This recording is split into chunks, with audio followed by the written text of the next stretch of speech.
Hello, BookTube, and welcome back to my library tour for 2022, where I'm going through all the books that I currently have as kind of a visual record for myself, and also hopefully a little bit of nerdy entertainment for you.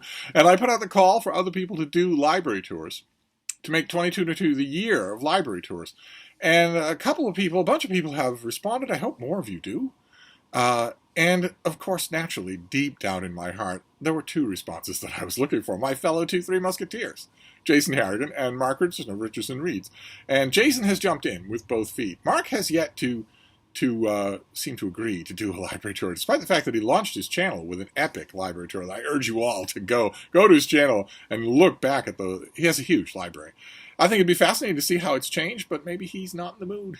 Maybe he's not in the mood. But almost as if the fates wanted to make up for that, Jason did two back-to-back just recently. And since whenever the OGBG is involved, what you're really talking about is high school competitiveness and shallow insecurity. If he can do two right back-to-back, so can I. We just recently finished with the Penguin Classics. And now we're going to move on. So I brought the step stool in here. My silly houseboy does not know, and what he doesn't know won't hurt him. It might hurt me. so that we would go from the floor, where I did my last one, all the way to the top of the next bookcase. I'm going to do a second library tour update today. So we're all the way at the top of this shelf. So, and once again, we have lateral books. So we'll do, this is the old National Geographic. This has a nice library cover in here. National Geographic used to make these heavily illustrated books with articles and illustrations about whatever subject they were talking about. They did Greece and Rome. They did the Middle Ages. They did the Age of Shakespeare. And this England is just many of their sweeping panoramic portraits of all things England. Oh, it's not going to stay there. Oh my God, the ergonomics up here could be deadly. Let's see what this next one is. Oh my God. Okay, this is by Wayne Wiggin, and this is Part of Our Lives, People's History of the American Public Library. Absolutely delightful. I think I wrote about it, but it's absolutely delightful. I have a handful of books about libraries. Including there was one just at the end of last year, New History of the Library. I love them. I love reading about these because the more you think about it, the stranger libraries are as an idea. And yet, there isn't a society anywhere in the world that doesn't automatically, even if it's lip service, that doesn't automatically rank them as one of, if not the most important public institutions. I think that's always given me a little bit of a spurt of hope for the human race. Then we have this thing. This is also great. It's edited by James Serpell. It's a bunch of scholarly articles from 20 years ago about the domestic dog. What they are, where they come from. I don't remember if this book came out in 1995. I think that was before the dog genome was sequenced. Not 100% sure. You could do an update of this. I'm sure there have been updates of this book that I've just missed. But the thing I like about this, I have a lot of books on dogs, and the thing I like about this is that it's scholarly. It's actual. It's factual instead of, I think Miffy senses when I'm coming home. That sort of thing. I love those books. Those kinds of dog books. They're very heartfelt. But sometimes I want to read the science of my best friends. Then we have a hardcover from Mysterious Press of the English Country House Murders. Another anthology. This is a great anthology of murder mysteries taking place at country houses, they are once upon a time, before they were given over to the National Trust and no one lives there anymore, but once upon a time they were homes, and they could be big rambling places, and often had guests who didn't know each other. In other words, the perfect breeding ground for closed set murder mysteries, where either the murder has to be solved by someone who's there and snowed in or can't get away. The neat thing about country houses is that comings and goings can be easily watched. So all your suspects are sort of bottled up there. Sometimes writers would go the extra mile and have it be torrential rains or snows so that everyone was snowed in and there was a murder. Usually in these kinds of stories, the crime-solving element has to come in from the outside. There's someone coming up the gravel road from Scotland Yard. And they are encountering everybody, all the suspects and the crime scene, as a total outsider. I love them. I love especially that English Country House Murders tend to have a little tongue-in-cheek in them. I go back to this anthology all the time, to the extent where if I could find a paperback of it, I would probably get one as well for what Jason Harrigan refers to as a reading copy. Then we have a reinforced hardcover of a great work, Pilgrim at Tinker Creek by Annie Dillard. If you have not read this book, you have almost certainly heard about it. It is beautifully, beautifully done. Reflections on nature that are just beautifully done. I cannot recommend it strongly enough. Then we have W. McQueen Pope. This is from, what, the 1930s? When did this come out? Are you going to be cooperative and tell me or not? 1947. This is Carriages at 11, an account of the theater from 1897 to 1914. Great old theatrical stories and anecdotes, shows that are all forgotten, performers that are all forgotten, but also, as you could tell just from the title, rituals that are also long forgotten. By the time this book came out, no one took Carriages at 11. Oh, okay, this was creepy, but also fascinating. I loved it. This is Matt Irwig's book, Once Upon the Algorithm, in which he tries to explain algorithms by familiar narrative stories. Tries to explain what they do and how they grow and how we can use them through familiar narrative stories. Very much a companion volume, very much goes along the lines of another great book called What the Algorithms Want. Trying to understand it, because our lives are ruled by algorithms. All of our lives are ruled by algorithms. So it's important to me to know what they are. I don't know. I can't say for sure that Once Upon an Algorithm actually, remove the scales from my eyes. I still think that largely I don't understand them, but it was fascinating reading. Okay, all right. This next one has a pub sheet. This was from 2015, so before we were talking to each other. This is by Jane Ward, and it is called Not Gay: Sex Between Straight White Men. But I want to stress, not gay. Fascinating. Absolutely fascinating book. She talks to a ton of people, analyzes what they have to say, tries to figure out what's going on here. What are the distinctions going on here? Fascinating subject, for instance, for any of you who might know someone who's incarcerated. Naturally, that's the first thing you're going to think when you hear that the book is about straight men, nevertheless having sex with each other. You think incarceration.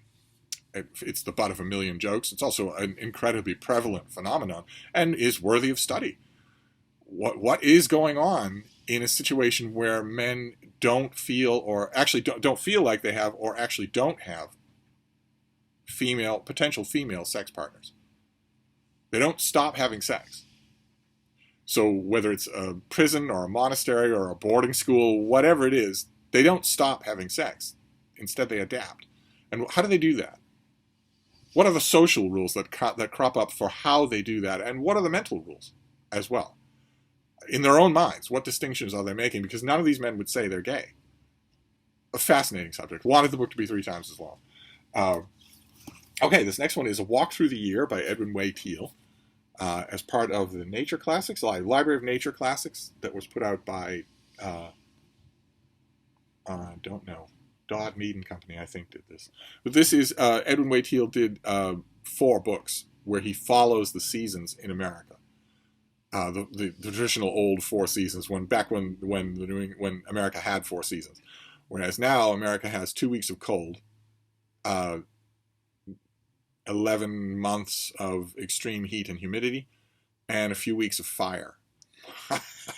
The world that Edwin Way Teale walked through in the course of writing those books, 70 years ago, is totally gone, almost totally gone. He would find it a nightmarescape now. But this book is not a collection of those 4 books. Those 4 books are out of print. That's a shame.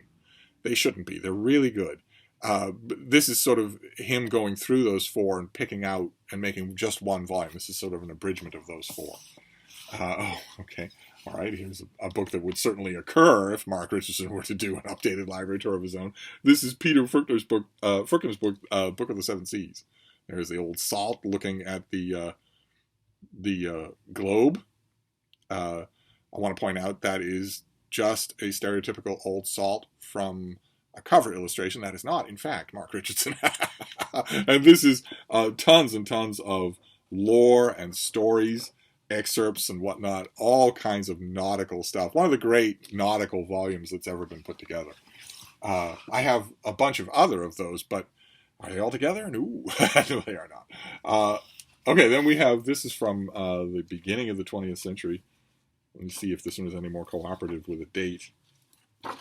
Are you going to help me with a date? No, you are so delicate. You are such a delicate thing. 1903. This is from 1903. This is The Courtship of Miles Standish by Longfellow, with illustrations by Howard Chandler Christie, who's fantastic. He's just fantastic. He did a lot of advertising illustrations for the time, but his illustrations for this book are the reason that I have it. I have this in a couple of other collected. There are also some in color. That is a Gibbs girl. You'd never know it, and a lot of you won't know what that means. But there was a particular Mary Pickford style for young women, and that was just the style that this illustrator went with. And I got this volume because I love the poem, first of all. I have lots of illustrated Longfellow. He crops up in all sorts of illustrated volumes, and I like them. I love reading him out loud. But I got this one because I love this poem. And here, the opening, the frontispiece here is a color illustration there of an early big panoramic scene, and with the onion skin protector over it. But the original owner of this book started tracing the picture with just in an idle moment, probably as a bored school child. Okay, we go from Longfellow to something that isn't Longfellow. This is Baywatch, rescued from prime time.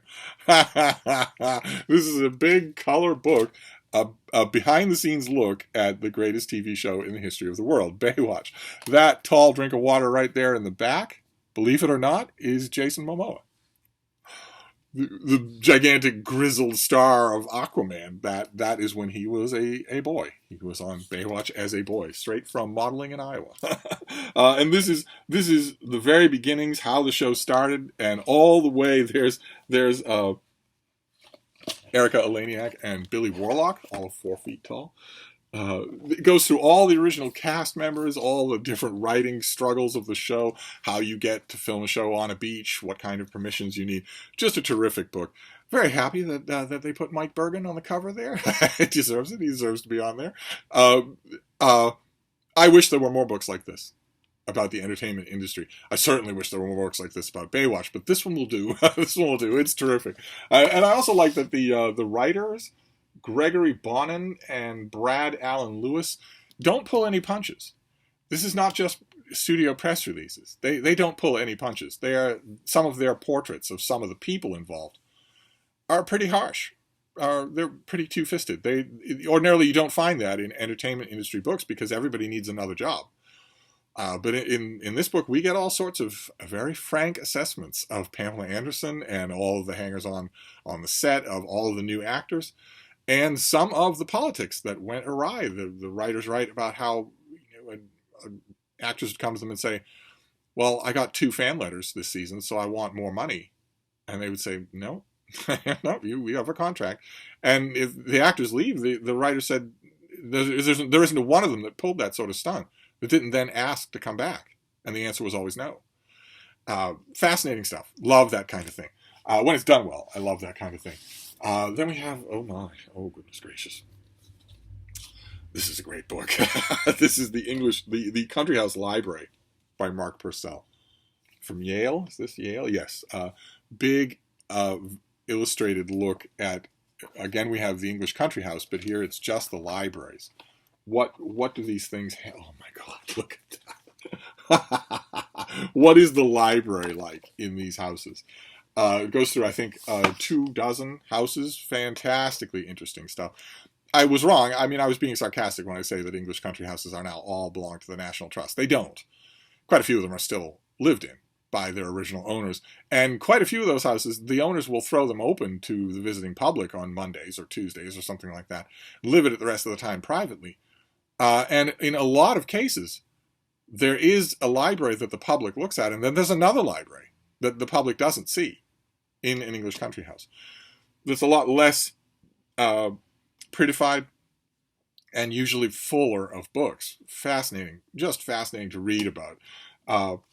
We're almost done up here, thank God, because I'm getting a little nervous. Then we have these old McGraw-Hill nature books.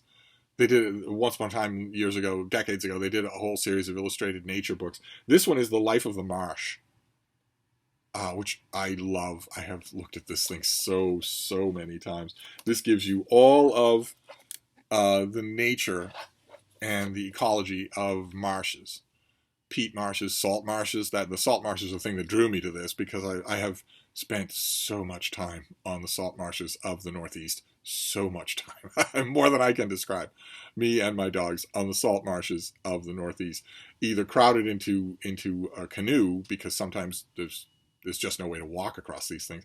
But there in most salt marshes, especially extensive ones, there are often islands of nice solid ground where you can pull out and even make a camp of some kind or another. It is an eerie, amazing experience to spend a night on a salt marsh. I strongly recommend it if you have strong nerves, because you're going to hear things you're not going to understand. I love this, absolutely love the ecology of salt marshes. Of course, are endangered in 2022, but I love reading about it. I wish I had more in this series. This series is really good, full of illustrations, but also full of photos. And then, all right, well, this is a theme running through this shelf, I guess, of a kind. This is Mark Giroux's great book, Life in the English Country House. So we have the English Country House again. This is a big history of what English country houses life was like. How livable were these places? And as they got bigger and more palatial and obviously became nodes of power, so it wasn't just a place where you spent most of your time. You'd go to London for the season, but you spent most of your time at your home out in the countryside of Sussex or whatever. As they got bigger and more ornate, they graduated from that to being nodes of power. So if you were a parliamentarian, you would wield power in London. You would wield every bit as extensive, soft version of that power out in the countryside. People would come to you. What were they like? How livable were they? And how did that change over time? This is a seminal work. No one's ever written a better book on English country houses than this one.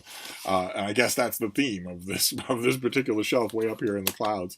But that is it for this. I give you a twofer for this library tour. That is it for this shelf. I think I still need the stepladder for the next one, but I'm not going to think about that. I will wrap this up for now. I will see you soon. Thank you, BookTube.